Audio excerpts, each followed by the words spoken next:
Hai guys, jadi ini kita mau curcol, mau cerita-cerita sama Bapak Edward Sitorus yang dia punya anak ada 4. Yang pertama aku, terus Yosua, Yonatan dengan Noncela. Dan bos itu Hanis Bapak nih ya, punya 2 orang anak laki-laki dan dua-duanya jadi tentara. Yang satu tentara angkatan darat, satu lagi tentara angkatan udara. Tapi sekarang kita mau cerita-cerita soal anaknya angkatan darat nih. Yang ternyata anaknya si bapak ini yang tentara tentara angkatan darat itu ngikutin jejak bapaknya jadi cavalry juga. Kayak emang nggak mau yang lain. Nah, kita tanya nih perasaannya si bapak. Gimana sih kau punya perasaan? Bapak punya perasaan anaknya cavalry juga. Oke ya, jadi ya bahagialah, bangga lah ya, karena perjalanan Yosua itu menjadi seorang tentara itu sebenarnya jangan tidur sebenarnya. Ya ada sedikit gambaran dari mulai kecil. Dia dulu awalnya dia lahir itu kecil banget sebenarnya, maksudnya lucu lah, imut-imut gitu, ingusan, main lari sini sana, ya nggak ada potongan tentara lah. Tapi setelah dia udah gede, ya dia mulai belajar kenal tentara, mungkin lihat di video atau di mana tiba-tiba dia lihat pakaian baju Kopassus gitu ya, dia pengen baju tentara lah. Pokoknya dia minta beli baju tentara, pistol-pistolan gitu kan. Nah, kakak inget nggak? Ya. Tembak-tembakan. Nah, terus mulai masuk kita bertugas di cavalry berkuda, dan dia lihat tentara berkuda, dia hobi berkuda. Nah, terus dia bilang, abang mau jadi tentara. Tentara apa? Tentara berkuda katanya gitu. Nah, ya oke, tapi pikir dulu hanya main-main lah, namanya anak tentara, anak kecil ya. Dulu cengeng. Nah, ini banyak hobi-hobi biasa, belum tentu juga dia nanti jadi cavalry berkuda kan. Oke. Tapi dia terus SMP, SMA, dia terus tetap kayaknya kelihatan fokusnya mau jadi tentara. Oke lah kalau gitu, ya kita siapkan lah gitu ya. Kita siapkan mulai kelas 1 SMA tuh dia waktu itu masih 1 SMA-nya di Kupang ya. Di Kupang dia mulai masih agak gemuk itu. Gemuk banget. Gemuk, pipinya tembem, nanti ada fotonya, lihat ya. Itu ini bener gak sih Bang mau jadi tentara? Iya Pak. Oke, mulai latihan tapi belum terlalu kita porsir. Nah, kelas 2 SMA pindah ke Papua lagi, ke Jayapura, di SMA Negeri 4 baru dia fokus mempersiapkan diri. Ya, itulah perjalanannya. Kemudian dia tes.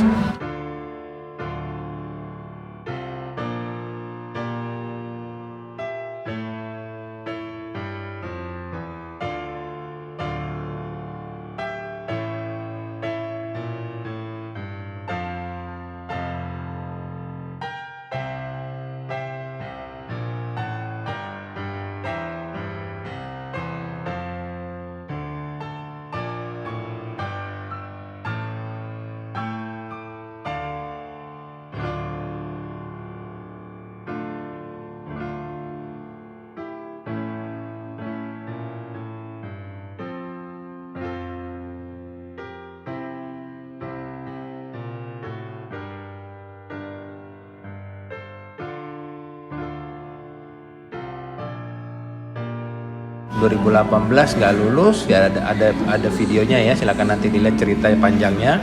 Kemudian tes lagi 2019 dan dia lulus.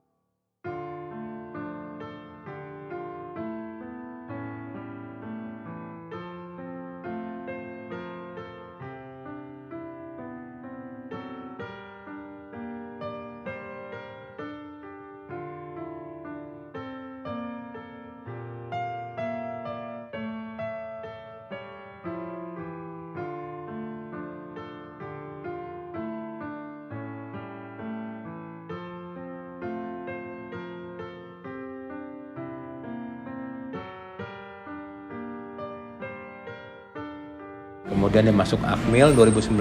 Nah, penjurusan itu di tingkat 2. Kalau nggak salah ya, penjurusan. Nah, waktu itu kita juga paling juga infanteri ya, karena mayoritas infanteri yang banyak. Kalau yang cavalry mungkin hanya sedikit. Ya, cuma 20 orang lah. Ternyata kan itu penentuan kecabangannya berdasarkan psikologi tes ya. tiba-tiba udah hasil psikologi keluar, dapat informasi Yakobnya kavaleri juga. Oh ya, puji Tuhan lah ya. Sebenarnya saya juga membebaskan, nggak harus kavaleri. Oh bapaknya kavaleri, dia harus kavaleri. Tidak ada rekayasa ya. Dia mau armet, mau apa semua baik. Terserah. Asal sesuai dengan psikologinya dia. Ternyata kenapa, mungkin karena dari mulai kecil dia dibesarkan di satuan kavaleri. Anak-anak selalu ikut ya. Dari kavaleri berkuda, kavaleri mekanis, mungkin dalam otaknya sudah terbentuk kekavaleriannya itu, sehingga pada saat di tes psikologi ya jadi kavaleri lah. Dan kemarin baru selesai pengukuhan setelah dia lulus akmil, dilantik Praspa tahun 2023 bulan Juli kemarin. Kemudian dia melanjutkan pendidikan lanjutan Combat Intel dan Suspatih, dan baru kemarin tanggal 6 Oktober dikukuhkan secara resmi oleh Komandan Pusat Senjataan Kavaleri untuk menjadi Purwa Kavaleri. Saya bangga ya, bangga, dan ya pamerlah ke teman-teman, ini anak saya kavaleri juga gitu ya, bisa meneruskan baretnya. Cuman baretnya nggak bisa dikasih. Apa? Ukuran kepalanya Kebesaran. beda. Apa baretnya ukuran 56, 58, dia mungkin 55 atau 54. Tapi yang penting semangat itu bisa dilanjutkan kepada anak saya Joshua Nicholas Pamoto Hukum Sitorus. Itu ceritanya. Ya. Mantap ya. Mantap. Oke. Oke, kita tanya-tanya Mama. Oke.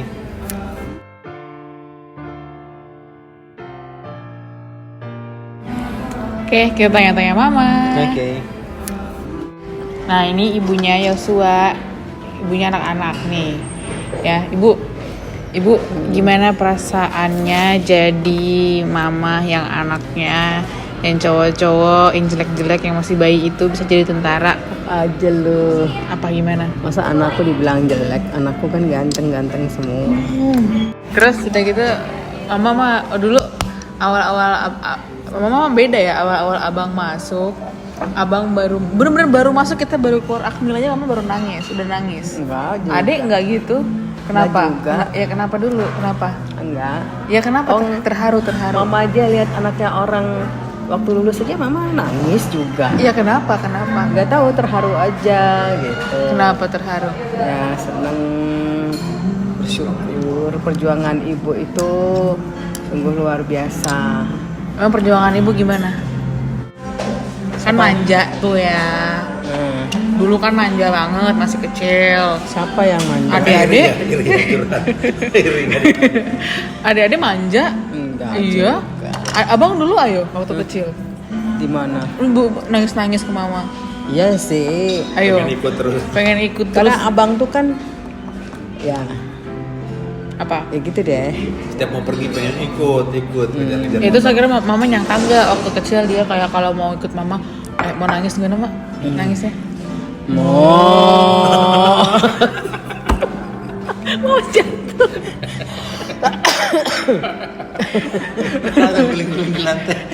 Terus Nggak guling-guling. Itu Dia- ngejar-ngejar Dia mama, ngejar. Tapi Kalau di mama lantai juga gini-gini maunya itu. Iya kadang-kadang di lantai juga. Aku sampai nyampe nendang duren.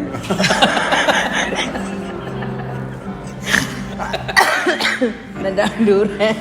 Itu yang nendang duren kan adek, bukan abang. Ada lu masih kecil. Ada mah dulu waktu kecil nggak nangisan. Pas udah SD sumuran abang baru nangisan, kita dikerjain terus. Abang mau ikut bapak ngejar motor, kalau suruh propos tangkap kan?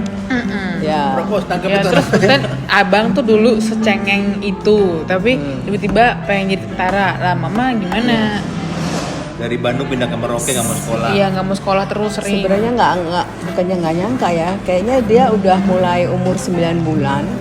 Kan kita dia dari mana ya ceritanya? Dari lahir.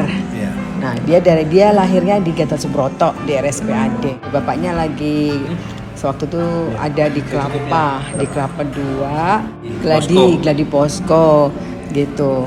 Nah, lagi sekolah bapaknya. Jadi waktu itu mama di rumah sakit lagi kesakitan gitu kan, mau melahirkan. Terus tiba-tiba sudah pecah ketuban. Begitu pecah ketuban, dokternya masih makan, mama udah nangis, sudah mules. Hanya si abang aja yang lahirnya itu normal itu. Kalau kakak sama adik itu lahirnya anak mahal. Nah, semuanya itu dokter yang termahal di Operasi dunia sesar. mungkin operasi gitu. Jadi abang ini lahir paling murah dan gratis. Nah tapi terus saat itu kan masih di Malang, posisi masih di Malang. Tapi karena bapaknya Edward Sitorus Udah lahirnya gratis itu, Malang lagi ya. iya. Bapaknya lagi sekolah, terus nah setelah selesai sekolah kita kembali lagi ke Malang dan penempatannya di Bandung.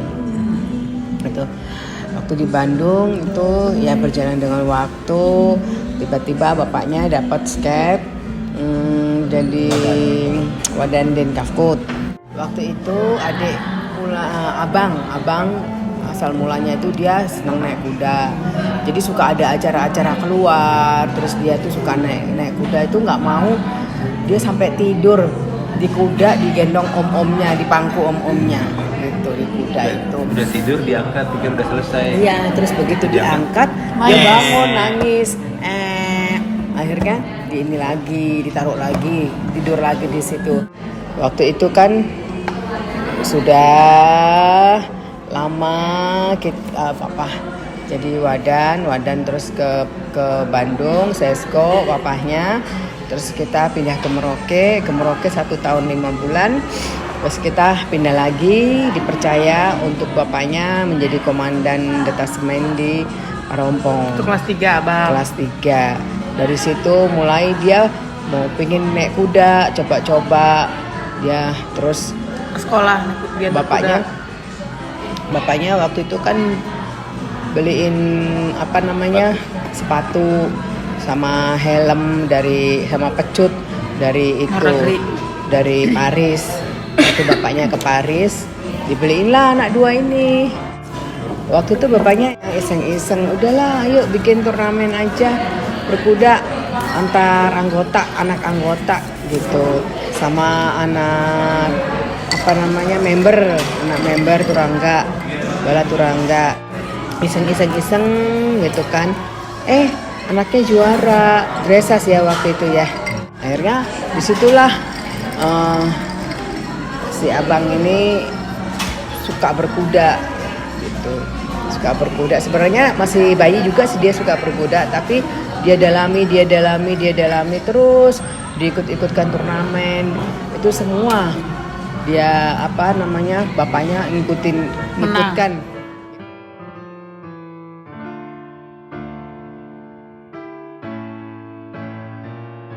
Sama teman-temannya, sahabat-sahabatnya yang sekarang juga sahabat-sahabatnya jadi tentara juga. Ada yang jadi tentara, ada yang jadi polisi, ada juga yang jadi pelatih kuda. Jadi semuanya banyak banget teman-temannya itu.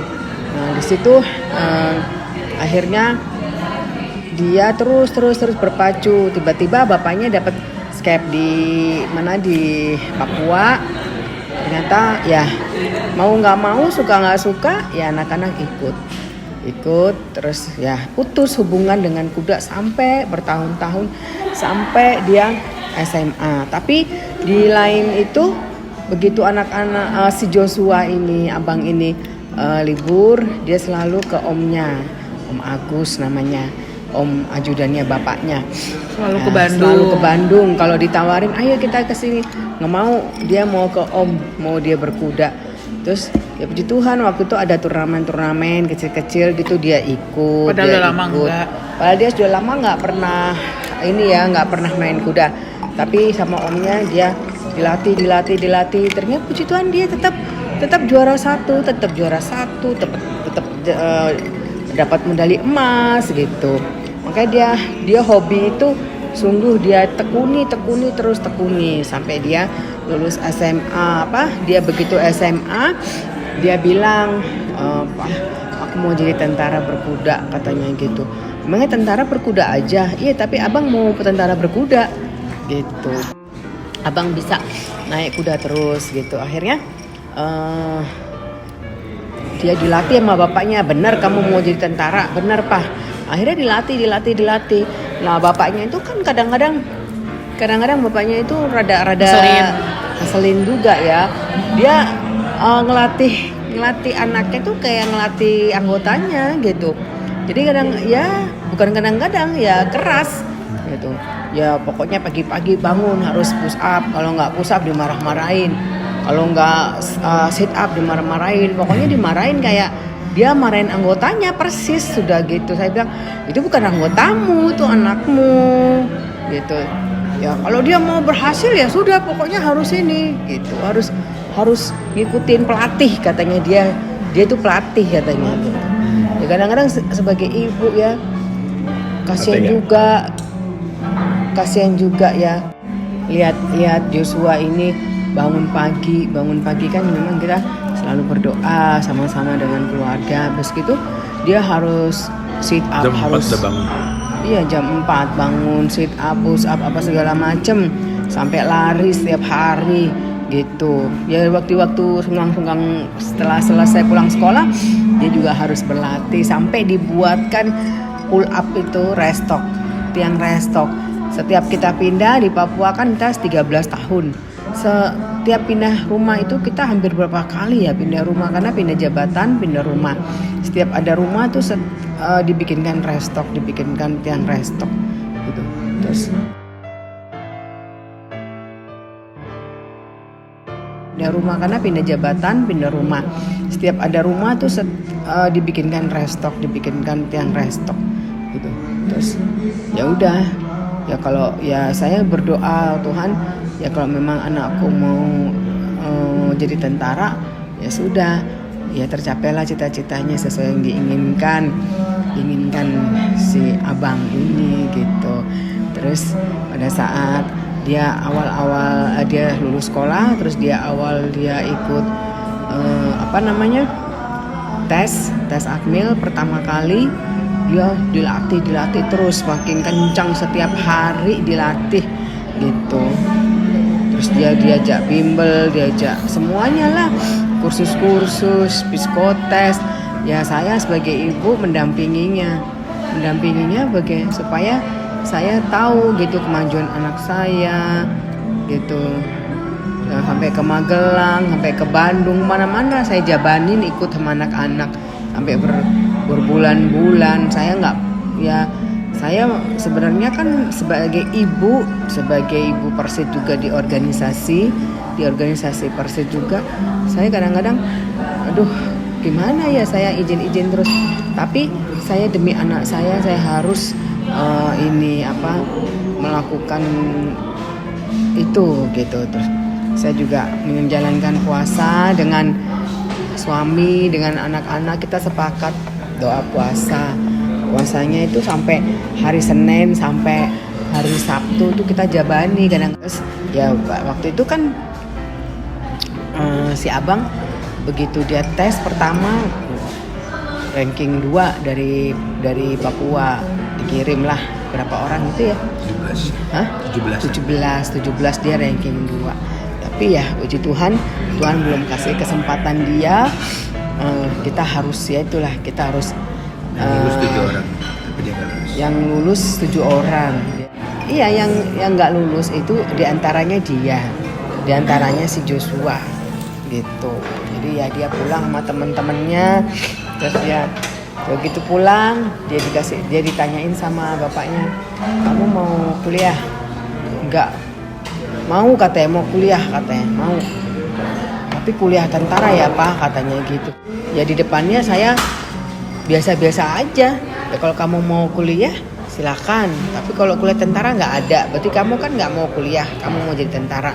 Ya udah, sekarang kamu sama bapaknya dikasih waktu seminggu ya. 2 minggu dikasih waktu istirahat, dikasih waktu untuk merenung, dikasih waktu untuk bermain, pokoknya apa aja kamu mau lakukan apapun.